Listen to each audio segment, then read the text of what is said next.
Welcome to Bonehead Weekly. This week, we're talking about a topic that I picked because, quite frankly, I'm quite well, but have had spent a lot of time in the last few days in one, hospitals and hospital movies. Now, I kind of wished we hadn't picked this topic because there's not a ton of them that I love as much as I thought I would, but there are a ton of hospital movies.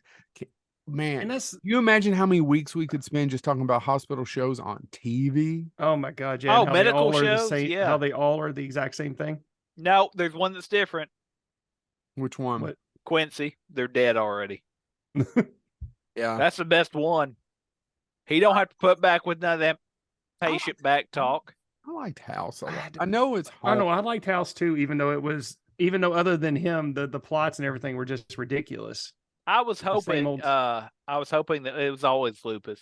They lied. Yeah. It was always Lupus. It- I Every don't think it episode was was ever Lupus. Lupus. We need to find that. It was never Lupus, but No, it every always episode. was. They just didn't want to get the anger of the American Lupus Association. Not to be Is there confused with a other shirt ALA. that says it's not Lupus? It's never Lupus. 'Cause think that's one thing so. I've always wanted to try to buy. It's over now. The show's been forgotten, but I swear to God, if I created a shirt that said it's never Lupus, I would at least get some kind of marketing or some kind of market for people wanting to buy that shirt. Words, wisdom. Did it? Can't talk. Is it where you cut your forehead there? Yeah, I lost a lot. I've lost a Boy, lot. that's a nasty looking gash. All I Jake, can say is you can't see you can't. There's a bigger gash in the back. Bled that's for what she it said. bled for 3 days. That's what I'm just she gonna keep- said. Yep. Anything bleeds that long doesn't die. I don't trust it. Thanks, Mr. Garrison. But by the way, do you hate? This is one Yes. thing that bothers me about hospital movies and TV shows is the fact that the over dramatization of what it's like to actually be in that fucking environment. Yeah, it's not overly exciting. Although I have spent a lot of time recently in the ARH, and I'm not joking. I have now heard 4 cold blues, and 2 of them was when I was in the emergency room with the Yeah. person I'm talking about. And when the nurses come in, and I said, I was told, because I'm trying to make conversation with another human being, I was told that cold blue doesn't necessarily mean what TVs and television shows and whatnot. Well, They've and that's changed a that lot of since the shit then. that Hold on. happens in. And she looks at me and goes, I don't know who told you that. No, it totally means what you think it means. One didn't make it. Yeah. And then starts to tell me about when you're doing CPR, see, guys, you end up breaking, the chest ribs. and all Yeah. the ribs. And she goes, it's so much harder to do it on a real person. It wears you out. That dummy's a lot easier. She went into detail. No, I literally had somebody tell me if you don't crack a rib, you haven't done it hard enough to save their lives. I don't know the validity of that, but I had somebody that has training, and I won't say who it was. I'd heard but that told before me. too, but I'm just saying when I asked, so cold blue doesn't mean what it used to mean. Just, I don't know who told you that. Totally means what it means. I just want one hospital movie or TV show to tackle the subject of why does this hospital room or why do they have no comfortable furniture in a hospital room?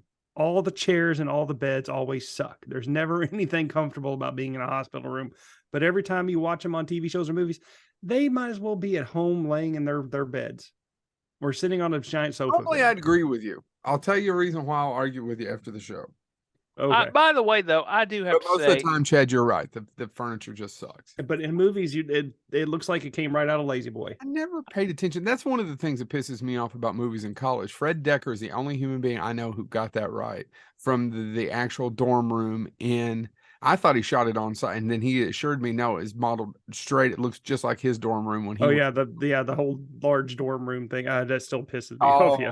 We're going to do a whole episode on the logistics and how these large rooms and this nothing like that's in reality. No, yeah, because I kind of had the idea that that's when I went to college that's what the dorm room was Oh, going by to the be. way, Night of the Creeps. Night of the Creeps is a movie I'm talking about, written and directed by Fred Decker. The only movie I've ever seen that had an actual dorm room that looked like a dorm room. I really did. I thought they might be. I didn't think they would be exactly like that because I know movies are bullshit.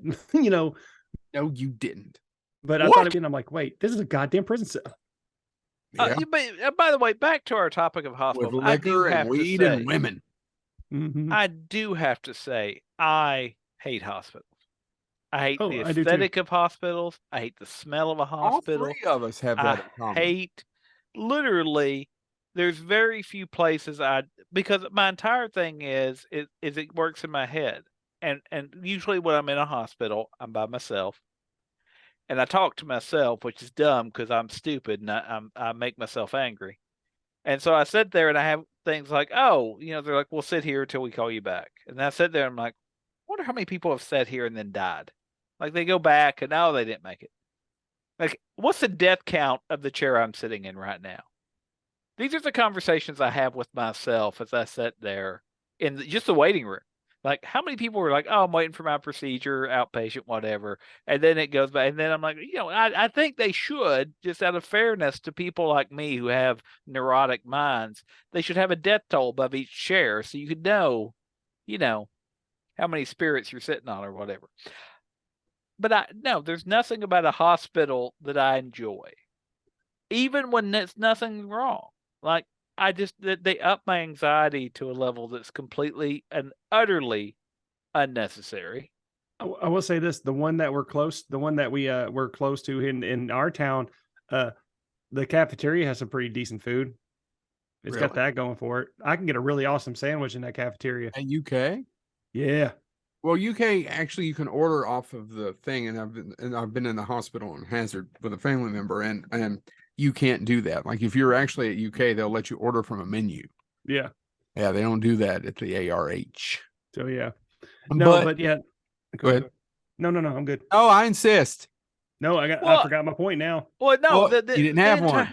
The entire thing about it is why is it that a place that should at least have some way to convey comfort fails on? Is it because we have been so I don't know. trained? Here's But the I've never.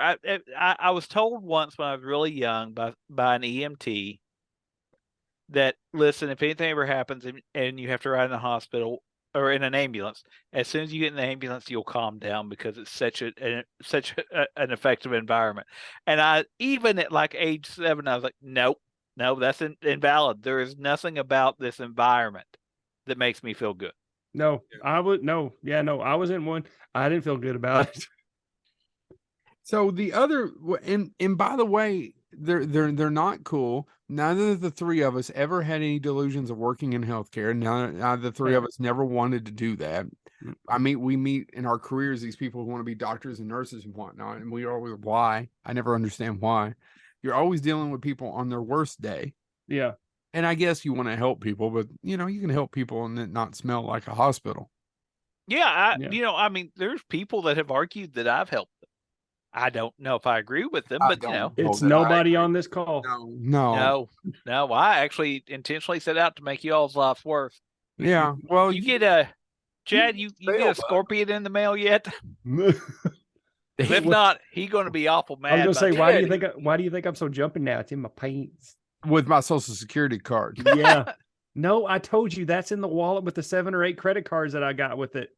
I need my Social Security card, listeners. I'm sorry. I'm waiting on that. I'm waiting on that black. Get my real ID so I get on one of them planes. My driver's license is done, went and ran out. I'm waiting on that black Master Club or what is it? Diner Club? Do they still make Diners? Oh, yeah. Diners. I will say Diners Club. Diners Club. Diners Club. Damn it. Diners Club is Telly Savalas. Who loves they don't know who that is. Well, they should. They should. So we're going to start talking about some of our favorite movies that take place in hospitals, even though there's really no sense of urgency in an actual real hospital, as I can tell. There's a lot of paperwork.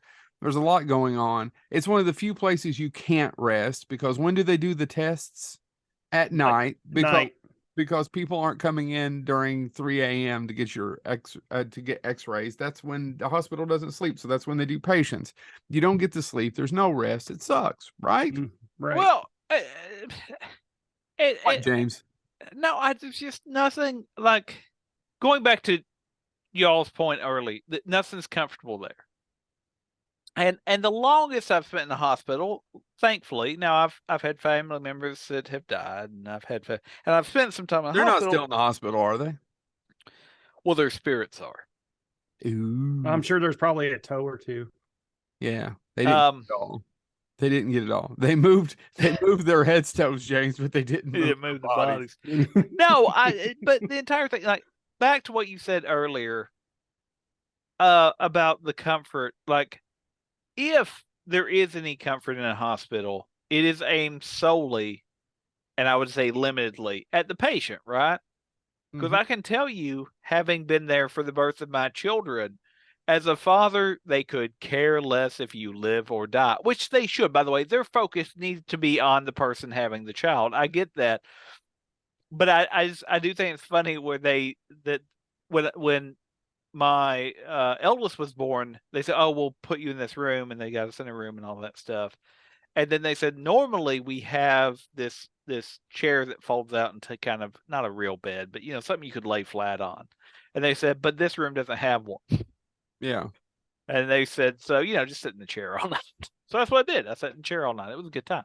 So it's one of the things that I think it's funny though. You would think with the maternity ward, and because they made such a big deal about, as the father, I need to hold the child, I need to have skin to skin contact, all that stuff that you hear about. But there is nothing in that room to make that an easy process.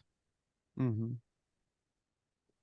So all right, what we got going on, guys? Who wants to go first with their favorite hospital movie? Even though we've already mentioned that we hate hospitals.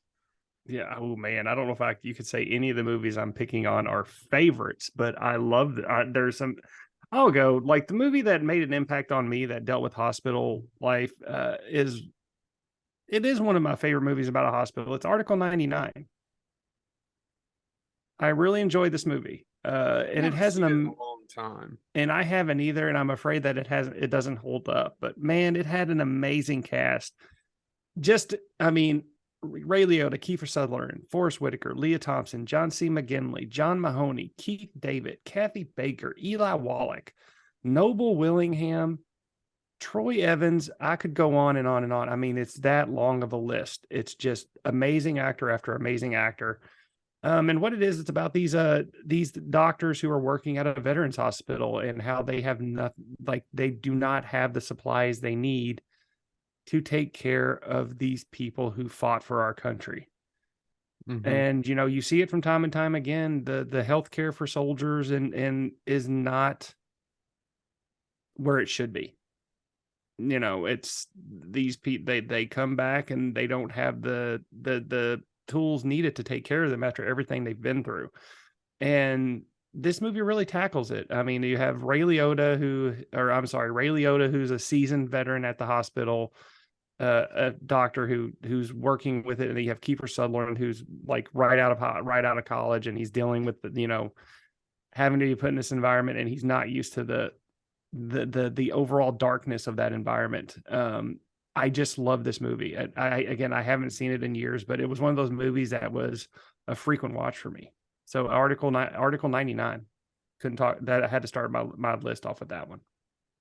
Okay. Well, I haven't seen it in a long time. It's really hard for me to talk about. Now, go ahead. No, I was just going to say Howard Deutsch, the guy did The Great Outdoors, Pretty in Pink, and Article 99. I mean, it's definitely he's done other things, obviously, but it was just a really huge leap from those types of movies to Article 99. Yeah. Okay. So mine's one we've talked on here, and I don't know. I think I'm going to get crap from you too about, is this a hospital movie or not? I'm going to, Joe, I won't give you crap because a couple of mine may probably don't fall into the category of what you think we're going to be talking about. Well, I was going to say, I've got the ones I want to talk about they're hospitals, but they're very specific hospitals. So go ahead. Session 9. That was one on my list because that is totally a hospital. It's an asylum. It's a mental hospital. It was, and it's a very real place, though most of it has been demolished now. Session 9 is directed by Brad Anderson, and Brad Anderson gets a lot of credit for a movie called The Machinist, which is not a bad film, but to me, predictable.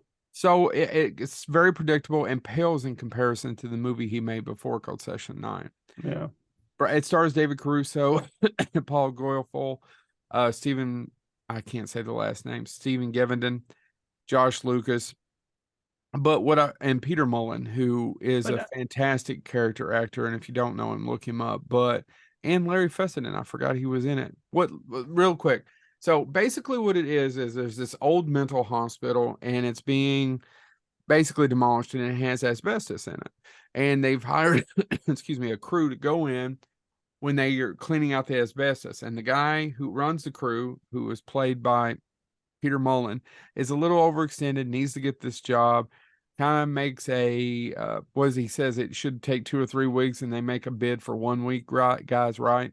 Try Yeah. to get him in the underbid of the old mental hospital. And there's a horrific past, and a couple of the people find some of the tapes originally from the past and start playing them about the different people with different multiple personalities. And this movie goes to a place, if you've never seen it, we've talked about it on Bonehead before several times. It's one of our favorite. I never think of it as a hidden treasure, but I think it is a hidden treasure. It's one of our favorite hidden treasure films because whereas The Machinist is extremely predictable, I don't even think, even after all this time, Session 9's ending's predictable. No, it's not. It's not at all. It's a gut punch ending of you don't see it coming. That's not what you were thinking it was building up to. And it's to me, it's ranked, and I was sad about this. It only has like a 6.4 rating on IMDb, and I don't understand why. The movie is not a perfect film. There's only a couple of flaws. There's a couple of music notes in it that make no sense. But past that, to me, it's almost a perfect film. It is so well acted. It is so well done. It's just a low budget movie. And where was it shot, James? Do you remember? It's in Canada. No, I don't. It's a famous mental institution that actually Yeah. doesn't exist anymore. James, Yeah, there's 2 or 3 buildings that are left that are because they're historic, but the rest of it was demolished. But they kept 1 or 2 buildings because they're on the national, or well, whatever the Canadian National Registry is or whatever. right. But yeah, I mean, it really was what they talk about in the movie, that it was kind of ended up by the time they built it out, because they kept building on the actual history. Yeah. Because they needed more and more places to put people as they diagnosed more and more people with mental illness. It's Danvers State inside. Yeah, it's Danvers State Hospital. Sorry. And that's in Canada. I thought that was somewhere here. I think it's in Canada. Okay. But I may be wrong. But yeah, so it ends up being it's in Massachusetts, by the way. That's what I said is in Canada. Because the majority of the buildings were demolished in 2007, but there are some remaining buildings. But it got so crowded in reality. The real story is it got so crowded that they had to start putting people just in the basement. And the basement was not set up for patients. It was set up for storage on a good day. And like a lot of the stuff you see, so it dates back to the 1800s, I think 1870s is when it first opened, and they just kept building it out. And so there's a line in the movie that if you would have been able historically to fly above it, it would have looked like a bat where it expanded out. And then they dropped wings down. Also, really quick, Danvers State Hospital was built on a actual glacial drumlin named Hawthorne Hill. And the hill got its name from its original order, Judge John Hawthorne. And if that name sounds familiar, Salem witch trials. Yep. And it actually is believed that Lovecraft based the Arkham Asylum that he refers to in some of his work on Danvers. Yeah, it was built in 1874. Okay. All right. Yep. Mm-hmm. But yeah. So there you go. It's just a creepy place. But that was very much real. And the actual history, if you're a fan of the podcast or the lore, the entire 6th episode of the podcast is dedicated to Danvers, and it's about the echoes that people alleged happened there. Yeah. And even a couple of the actors, David Caruso has said he saw something, and so did Peter Mullen. They both think they saw something while they were there. And he said there's a lot of strange happenings. But it's also an old condemned building that they were only able to shoot in certain parts. In fact, very few things are added to most of the rooms. That's actually what the building looked like. Yeah. Mm-hmm. All right. Anything else about that? Who's next? I forgot. Me. I'm going to talk about one. I've only encountered the book, but there is a movie now, and the movie won some awards. So I'm going to talk about it, and so you watch the movie, you don't have to read the book. But to me, because this is a true story, now the movie is based on a true story, but the book is documentary, or is I guess biographical. The creepiest thing about hospitals to me, anytime I have a procedure done, right? Anytime I have anything done where they have to put me under, where they have to, what if they screw up the dose? What if X? What if Y? What if Z? Right? And so there's a book called The Good Nurse, A True Story of Medicine, Madness, and Murder. And it's about this guy who is a nurse, has been pretty successful as a nurse, but spoiler alert, he's been killing people. Pretty constantly. Well, the movie came out last year. Stars Jessica Chastain and Eddie Redmayne. Yeah. It's on Netflix now, and it got nominated for several awards. Eddie Redmayne was nominated for a Golden Globe and a Greater Western New York Film Critic Association award. Jessica Chastain nominated for a Satellite Award and Best Supporting Actor, etc. British Film Awards. All that got nominated. But the story itself is really creepy because it's one of those things that, these patients were sick. So, and they were sick enough to where it wasn't overly shocking that they died, but it's not until another nurse starts to notice that, it looks like somebody administered insulin to this patient who didn't need insulin, that would have caused a catastrophic issue for that patient because they do not need that medication. And that's what actually happened in the story. And there's a small subgenre, if you like true crime, there's a small subgenre. I'm blanking on the name of this other work, but my wife read it when she was taking her courses in Masters in Health Admin. And it was all about a similar case where this guy was a doctor, but he worked out all the time. Like they would catch him when he was taking his breaks, he'd run the stairs at the hospital to keep in shape. And they later realized he was killing anybody that he didn't think was in good physical condition. And I'm like, I would have been dead day one. So I think stories like that. And so again, you can look at the movie The Good Nurse. It's on Netflix. Eddie Redmayne, Jessica Chastain, good cast, award winning, et cetera, solid ratings. But it's based on a true story. And I think that's one of the things that, obviously most people that go into medicine aren't that way. But the fact there are a few that are is probably enough. And so if you want to be truly creeped out by, again, something that actually happened, dramatized for the film a little bit, but check out The Good Nurse. The book, by the way, if you're really interested in that, is once again The Good Nurse, A True Story of Medicine, Madness, and Murder. But the Netflix movie based on it is The Good Nurse. All right. Who's up next? I'll go. So my next one is, again, it's not a perfect movie, but there are really good elements to it. I'm going to talk about The Singing Detective. Yeah, The Singing Detective. I've actually, you know what? I think I've only ever seen parts of the original British version. Yeah, it is currently streaming on Paramount Plus if you're interested. It's directed by Keith Gordon. Yep. Yeah.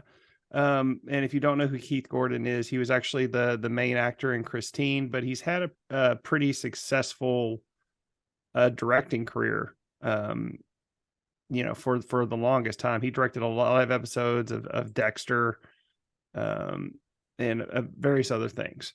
But The Singing Detective, it stars Robert Downey. Again, listen to this cast: Robert Downey Jr., Robin Wright, Jeremy Northam, Katie Holmes, Adrian Brody.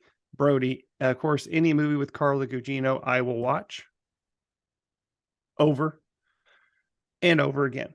The late great John Polito, Sal Rubinek, Alfred Woodard, and Eddie Jones. And the list I could keep going. I won't keep going. But it is an amazing cast. And what it is Robert Downey Jr. plays this writer of sleazy dime store crime novels, Dan Dark, and he has this terrible skin condition that has basically crippled him. And it's him being in the hospital, and you know, all these people working on him, trying to figure out what's going on with him, and they can't, and he's angry, and he's been in the hospital so long with all this terrible pain that he starts to have delusions of people of being in his book and people from the book being in the hospital with him. And then finally they give up and they make him talk to a psychiatrist who, by the way, it didn't dawn on me till midway through the film that it was Mel Gibson.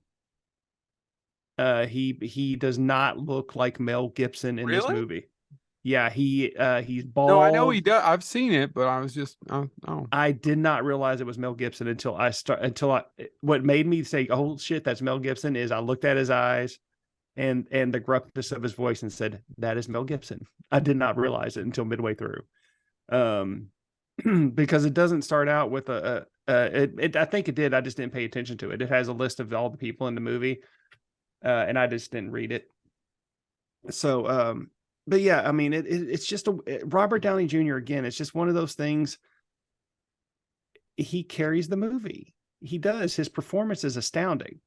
But the plot itself is a little, it's all over the place. You could tell it's kind of cheaply done, but again, it shows a lot of those elements of a hospital that if you've been in a hospital experience, it's a bunch of doctors looking over you. They kind of treat you like a non-entity. Mm-hmm. Like you're just there for them to figure out what's wrong with you, and that's it. I'm not saying that's every doctor. I have had some good doctors in hospitals, but I also have had ones that act like this in this movie. And you know, it's just a little bit of it is the day-to-day work on this one man who is so terribly sick, the nurses taking care of him, and the doctors who just, you know, are there to do a job, and that's all they're there to do. Yeah. So The Singing Detective, it's streaming on Paramount Plus. I think it's worth a watch. It's interesting just to see Robert Downey Jr. in his performance, and Mel Gibson not look like Mel Gibson, and then and of course Carla Gugino. Yeah, well, that's the number one reason. The one Yes. I'm going to pick actually is streaming on Hulu, and this never really made it to theaters. This was one of those HBO films that's directed by the same guy that gave you not only Jaws: The Revenge, Joseph Sargent, but also the original Taking of Pelham 1, 2, 3. But later in his life, he directed a shit ton of HBO movies, and this one's called Something the Lord Made. Came out in 2004, starring two fantastic actors. One of them, I don't know if you guys have ever heard of him. He's the bad guy in a little movie called Die Hard. You ever see Die Hard? No, but I've heard they should have got the guy that played that professor from Harry Potter in that movie. He would have been good. That's the guy, Alan Rickman, Mos Def, although I'm not supposed to call him Mos Def anymore. It's Yazin Bey. Yazin Bey, I think is how you pronounce it. Yazin Bey. Okay. Also, it's got Gabriel Union, Charles S. Dutton, one of Chad's favorite character actors. Oh man, I love Charles S. Dutton. I really do. Kira Sedgwick. Have either one of you ever heard of this? Yeah, I have. Have you seen it? I have not, but I know the story. I know the you know. Sure, that's basically hey, we shouldn't let this. It's basically about racism. Right? It's about two things. It's about racism and the fact that these are the first doctors to do bypass surgery. So they were having these what they called blue babies, and it was babies, not getting enough oxygen with heart issues. And part of the movie that they leave out on when they finally do successfully, spoiler alert, work on bypass surgeries for babies. And that particular baby only lived to be, I think, another 3 months. And they learned that you really, at the time, it was best to do the procedure on 3-year-old plus. And that being said, the interesting part about this is that Dr. Blaylock, played by Alan Rickman, Alfred Blaylock, was actually a cardiologist, and he was, like most of them, arrogant. And he worked at Vanderbilt, and he left Vanderbilt for Johns Hopkins University, and he took his lab technician with him, Vivian Thomas, who's played by Mos Def, who's now, I'm sorry about the name. Yazin Bey, but I know he wants to be called that, but man, I still Mama called him Mos Def. I'm going to call him Mos Def. Yeah. Anyway, but the thing is he was an African American without a college. Not only, James, you're talking about the fact that we were dealing with Jim Crow and all those issues. He was an African American who didn't have a college degree. He was a gifted mechanic and a tool maker with hands that helped him with surgery. And it was in 1941 that they invented the bypass surgery. And they did it on dogs. And one of the really heartbreaking scenes in this, that they did it on a dog, and they come back, and Mos Def it didn't work, of course, because they have to learn. And Mos Def is just cradling the dog, and it's stuck in my mind. What, 17 years later, 18 years later? It is a bit of a TV movie. It was an HBO film, but it has a fantastic story, one that I didn't know of. About Vivian Thomas was very interesting, of how this man come to be in the employ of this brilliant surgeon and basically help him do surgery, and he never went to medical school. Yeah, I've always wanted to watch it. I know it's on HBO Max. I just have never gotten. Yeah, it's around also to on it. HBO, but I could have just said it's on HBO Max, but I was like, Yeah. that's also blah blah blah blah blah. Yeah, And what really helps the movie is the fact of these two people, right? I mean, if it wasn't Alan Rickman and Mos Def, it's not a hospital film, but there's something about certain actors encountering one another that makes certain things work. And it's the example I'll give, not a hospital movie, is Sunset Limited. I can sit down and watch Tommy Lee Jones and Sunset Limited again. No, I love it. I watched it again a while back. I wish I could get it on DVD, though it's out of print. Yeah, I didn't know it was out of print. Yeah, if you find it, let me know. I'll buy it. But no, I love it. I'm sorry, I couldn't get you that one actor that you like's autograph or anything else. No, I was just saying Sunset Why don't you Limited. stop yelling at me? Certain actors encountering one another are just epic. Is it me now? Are we done? I'm waiting on you. You've been waiting for now. I want to talk about one I haven't seen, but I want to see because of the cast. Well, how do you know you'll like it?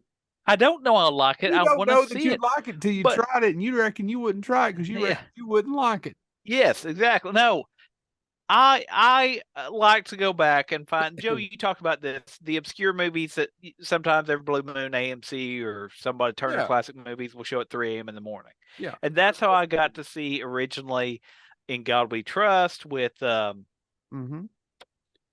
That one guy. that Marty one guy Feldman. and Marty Feldman, and it's got a great Andy cast. Kaufman. Andy Kaufman, Richard Pryor, etc., etc. This is one Have you seen a movie? That's a couple. But this is what I want to see by the that I way, haven't got to see. whenever we're back together, are we gonna we're gonna watch Heart Bleeps, right? Heart, is that Yeah, what we it's called? should. We Andy should. Kaufman is. I've never seen it. I want to I watch it haven't with either. you guys. Well, here's one. Bernadette Maybe Peters. you all have seen this one. I didn't hear Joe. What'd you say? I said he and Bernadette Peters. Yes. Which we all Uh, loved her other movie. She's going to be in Ashland, by the way, in a few weeks. No shit. Yeah, Yeah. I was. Who wants to go? Me? Buy me ticket. Since you Yeah, got a social security card, uh, James. but Get here. but this is evidently a hospital movie that I hadn't seen. So when we were doing research loosely on this topic, I saw this and I'm like, why have I never seen this? And then I looked up a review. And the review basically says, I'll just quote it. The language is profane. It's profane. It's also profane. It's proceedings inane and the story insane. If you hate doctors, Mexicans, homosexuals, black, females, Catholic, Jew, it goes on. Evidently, there's a lot of stereotypes in this movie.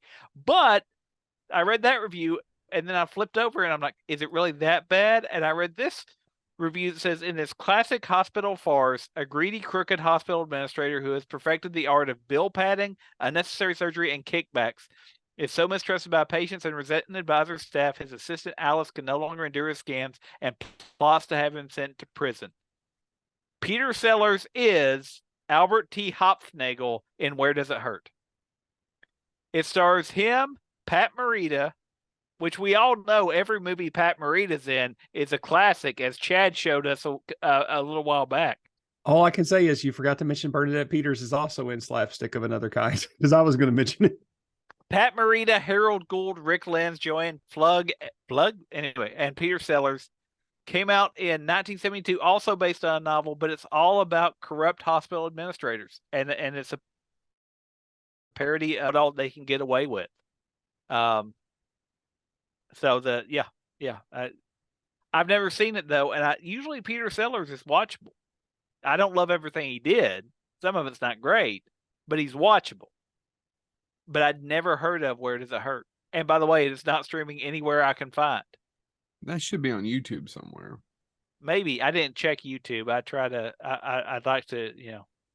No, we will pay. Yes, I agree with you. We will pay. Boy, do we pay Every day. every day. You're right. There's an hour and 25-minute cut of it that's on YouTube. But then you lose the whole gestalt. Which evidently is by somebody that may not be in America, but whatever. But yeah, okay. All right. Who's next? Come Oh, on. that's me. So, Joe, you talked about Session. Remember, I told you I had one that's not necessarily a hospital film.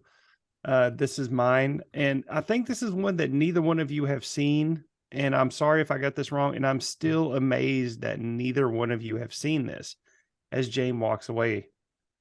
I want to talk about the Ninth Configuration. As I've seen it. I watched it last year. Oh, after I told you to watch it? Yeah, I watched it. It finally showed up on one of the streaming ones. I think I might have watched it on Shudder. Yeah, I liked it. I'm glad you brought it up because my next one's not really that obscure. The last one was, and the Ninth Configuration. I'm sorry, I could talk about it. Go ahead, Chad. No, James, have you seen Ninth Configuration? I don't think so. James, you should. You've got to see it. It's so damn weird. It shouldn't exist. It's written and directed by William Peter Blatty. Mm-hmm. If I'm not mistaken, it's his only film that he wrote and directed. Is that right? Or did he direct The Exorcist 3? He wrote and directed both of those? No, he wrote and directed Exorcist 3. Okay, that's what I meant. Yeah, okay. Sorry. But yeah, it's a weird movie. Even the poster itself is weird. It's Jesus on a cross, and it's a man in a space outfit with the American flag looking up at him. It is bizarre. It stars Stacy Keach, Scott Wilson, Jason Miller, Ed Flanders, George DeCenzo, Neville Brown. I mean, Moses Gunn. It's a lot of people. Robert Loggia. It's a murderer's row of character actors. Yeah, they're all good.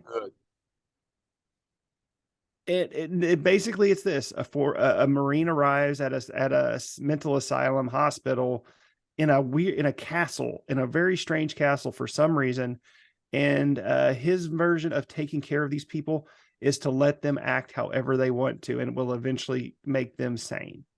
Yeah, and that is a very, very loose description of what this movie is. But you're not inaccurate. Yeah, I'm not inaccurate. It's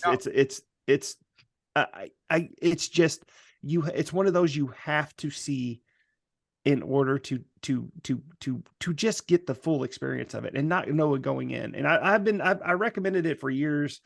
I think I talked to James about it a little bit. I've been trying to get Joe to watch it for years. It just has not been available. I thought we talked about it. I watched it last year. We probably did, and I forgot, but I've been trying for years to get to for a long time, Chad, you're right. It wasn't actually available. It's one of honestly, we won't go into but the only real friend I ever had until you fuckers was my friend in high school. Are you his friend? I was talking about people. I was talking about Phil. Oh, yeah. Well, we all know the story there. I don't actually. I don't know the story, but anyway.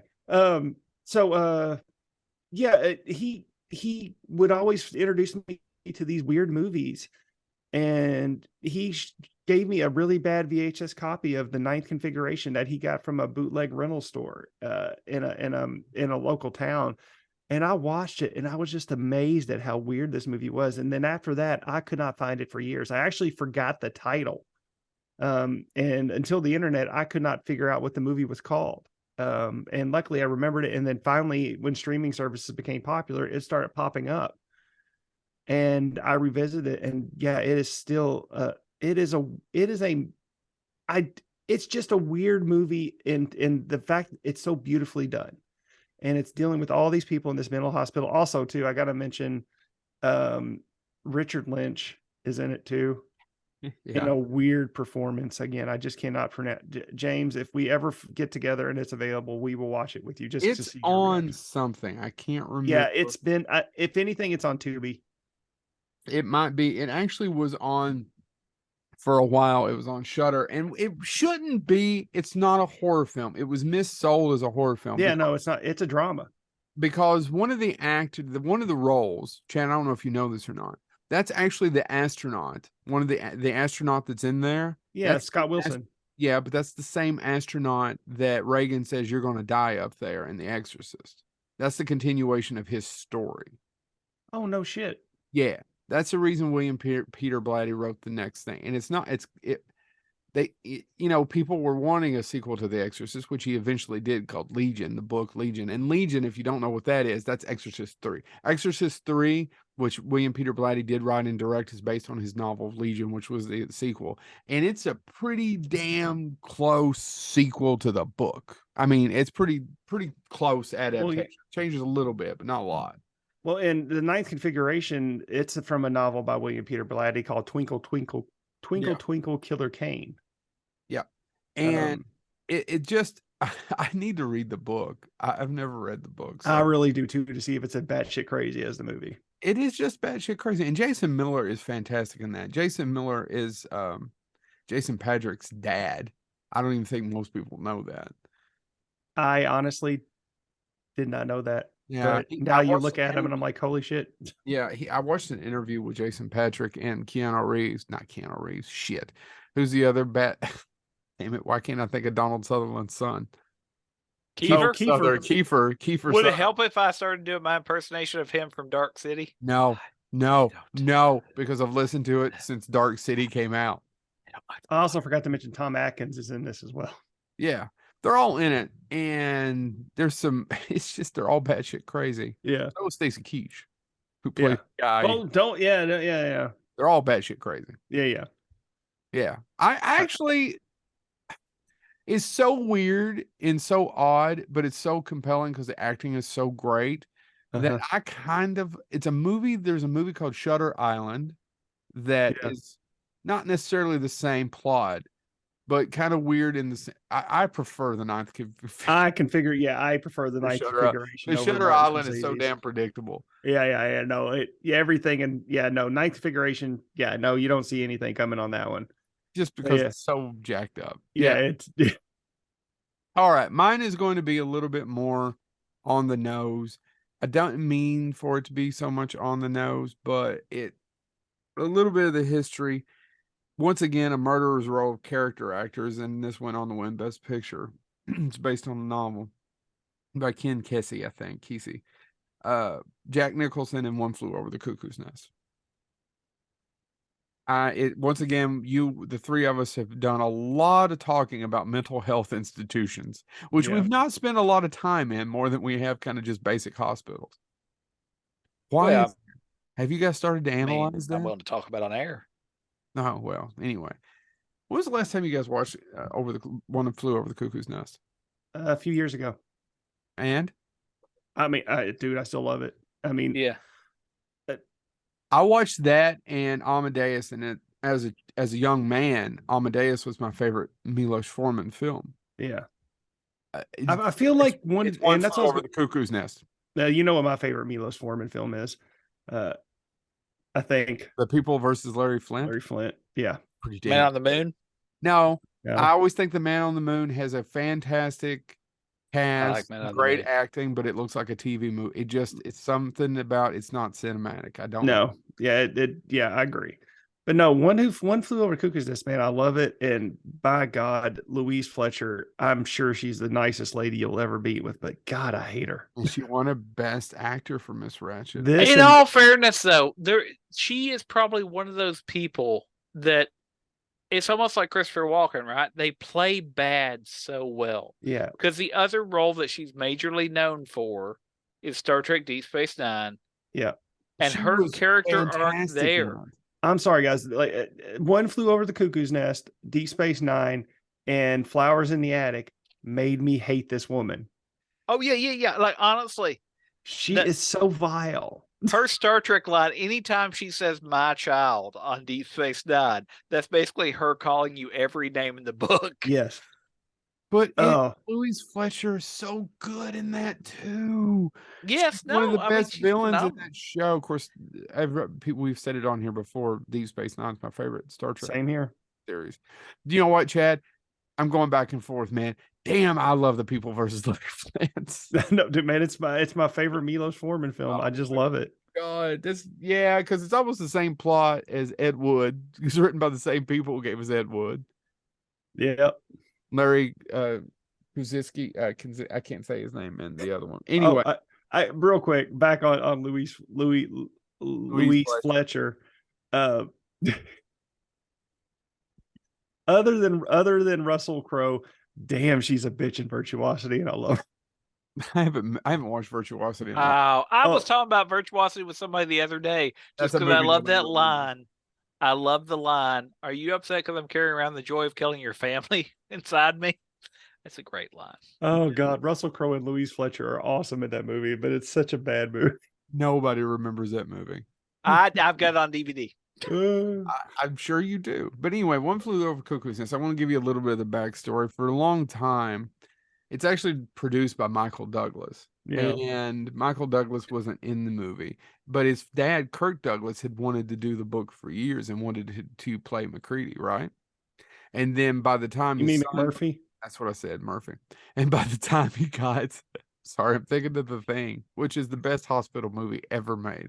It's the best movie to watch in a hospital, especially when they're doing Cold Blue and run out with those zoops. Yep. So, and by the time they got the movie made, Kirk Douglas was a little too old to be Murphy, and his son cut him out. And don't get me wrong, he made the right choice, right? Right. Yeah. No. Better than Jack Nicholson. Kirk Douglas could not have done what Jack Nicholson did in that movie. Did. No, he's a different actor. It was just not the right role for him. It's a different time, different movie. Yeah. So why Steve McQueen couldn't do that role either. Sorry, I've been reading a lot of stuff about Steve McQueen. All right. Are you ready to do your movie? Yeah. I'm glad you did One Flew Over the Cuckoo's Nest because it leads nicely, or it leads nicely, if you will, into the one I want to talk about. Which I'm going to talk about a book, but it was made into a movie. Roger Corman made it into a movie, but I happen to have the book, which I went and got off my shelf. I never promised you a rose garden. Another mental hospital book, and later made into a movie. The book's better. No offense meant to B.B. Anderson and everybody that works on the book, but that is one of the shittiest book covers I think I've ever seen. It is. But if you read this, it's that's on several of the lists, by the way. I've never seen it, nor have I read it. But it is on several of the Oh my God. If you want to talk about this is a horror movie. If you made it now, people would think it's a horror movie. Horror movie? A horror movie. Terror picture, James. One of them terror pictures. Scare movie. Because it actually details and if you read really it's fine print here, but when it first came out, it was published by, the author was Hannah Green. That's because Joanne Greenberg is who really wrote it. She is who it actually happened to. It's autobiographical, semi-autobiographical. She changed some things because she didn't want to name actual names, et cetera, et cetera. But she was diagnosed with undetermined schizophrenia, which used to be a catch-all term for crazy. And what happened was, and I haven't read the book in a while, but she basically, her father was not great. You don't get the full details of what he did or didn't do, but she wrote poetry and he would destroy it and all that. So she made up this language, and then she started to talk to these people that weren't there in this language. And so they diagnosed her with undetermined schizophrenia. But what makes this book fascinating is how the hospital treats her. Because the way they used to treat people, it sounds like it's from House on Hill, the remake, where that line, what will drive a sane man insane will drive an insane man sane. It's dangerously close to that. They would wrap her in sheets. It's on Tubi, by the way. And hold her underwater till she started to freeze. Until basically they'd wait till hypothermia started to kick in, because you can't panic. You can't fight people when you're becoming hypothermic. That was the actual treatment. Yeah, It talks a lot about the actual treatments she had. And by the way, she was 16 when they did this to her. And they do now. She eventually does get a psychologist in the book. It's called Dr. Freed. If you look up the actual story, she went since went on to name who the actual doctor was, but it was a female psychiatrist who at the time was kind of looked down upon by all the men. But to talk to her and figured out what it was and got her to come out effectively of this fake world that she created. And the book ends with her, they're weighing her to see if she's healthy. And one of the last lines she has in the book is that she's at full weight. In other words, she's back in her own world, or she's back in our world. But the book is fascinating as a hospital conversation. I don't know much about the movie, I'll be honest. Don't remember the movie. But the book is fascinating because it shows you, despite all these terrible things that I said about how much I hate hospitals, about how much better they are now for people with mental health issues than they were about 40 years ago. Because 50, 60 years ago now, this is utterly terrifying to read. All the treatments, all the shock therapy, we're going to give you hypothermia because that'll calm you down. Yeah, it will. It's terrifying. And so you bring up One Flew Over the Cuckoo's Nest, actually, because I was like, I got to bring up One Flew Over the Cuckoo's Nest so I can talk about this. You did it for me. But if you like One Flew Over the Cuckoo's Nest, and I would honestly say, no offense meant to Roger Corman, the movie was a cheap movie. The book, though, is utterly, and the fact that you find out it's true, since, again, originally it was published as fiction, and then she did come out and say, and that's why most copies now say Joanne Greenberg writing as Hannah Green. So some of it was fictionalized, change of names and stuff, but it was actually what she went through. Terrifying stuff. Well, there's a friend of mine who, and this happened in the 60s when, and I won't say who, but when one of his ex-wife had the kids, she had postpartum, and he talked about some of the hospitalization and stuff that they did to her. It was just awful. He didn't understand it. Yeah. Okay. All right. Well, anybody got any honorable mentions? I do. So it was either, so when I was talking about hospital movies, and I was like, okay, I'm going to do one mental hospital. It was between The Ninth Configuration, which was my obvious pick, and then this one, which was a close second, The Jacket. Oh, really? Yeah. Adrian Brody. It's been a long time since I've seen that. It's still good. I watched it about 2 months ago. But it's this they just he already has PTSD from being in the army. He's convicted for a crime that he didn't commit, and he has a head trauma, and he gets thrown in this mental hospital, and they just absolutely destroy him, and they put him into a weird experiment of putting him in a straitjacket and shoving him into a very confined space, and it allows him to time travel. Yeah. Very, very weird premise for a movie, but really good. And Adrian Brody, who,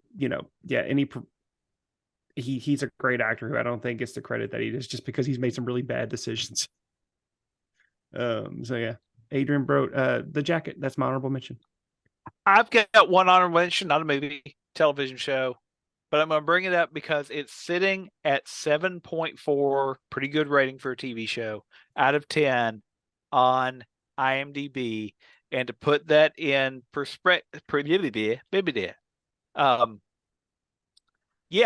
word that I can't say, perspective. In perspective, James. Yes, thank you, Joe. That's really high.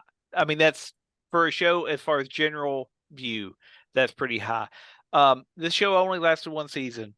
And Firefly lasted one season. People still talk about Firefly, but I don't think most people even remember this show. Science fiction show that asks the ever important question: if we ever actually go to space, we're going to need space hospitals. The show's Mercy Point, starring Joe Morton, Maria Del Mar, and Alexandra Wilson.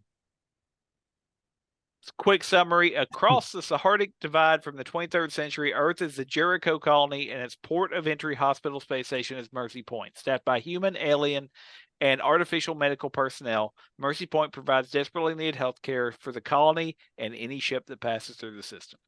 Never heard of it. No, and I'm shocked. I think I kind of heard of it. If it's one of those things, it's like in your head of, did I hear that?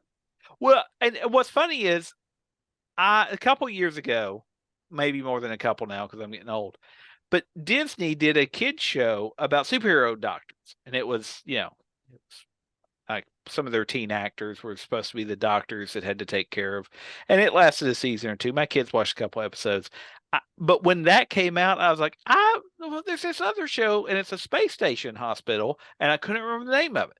Mm-hmm.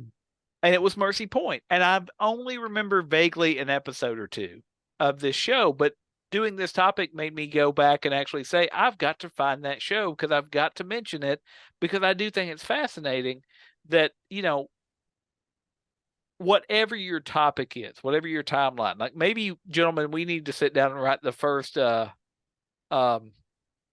fantasy hospital. We gotta get these hobbits need some steroids. They need some of these steroids. We got a whole wing for the Ents.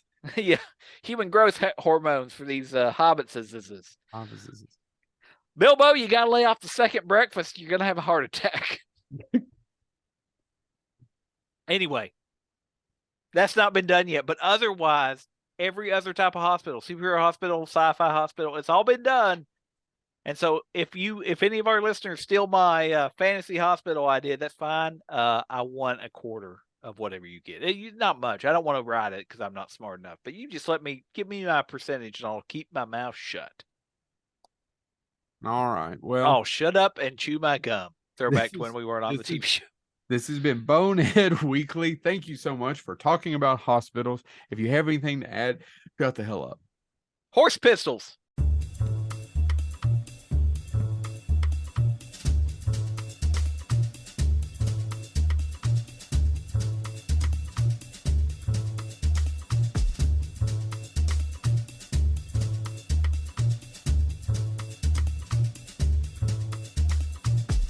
Ah.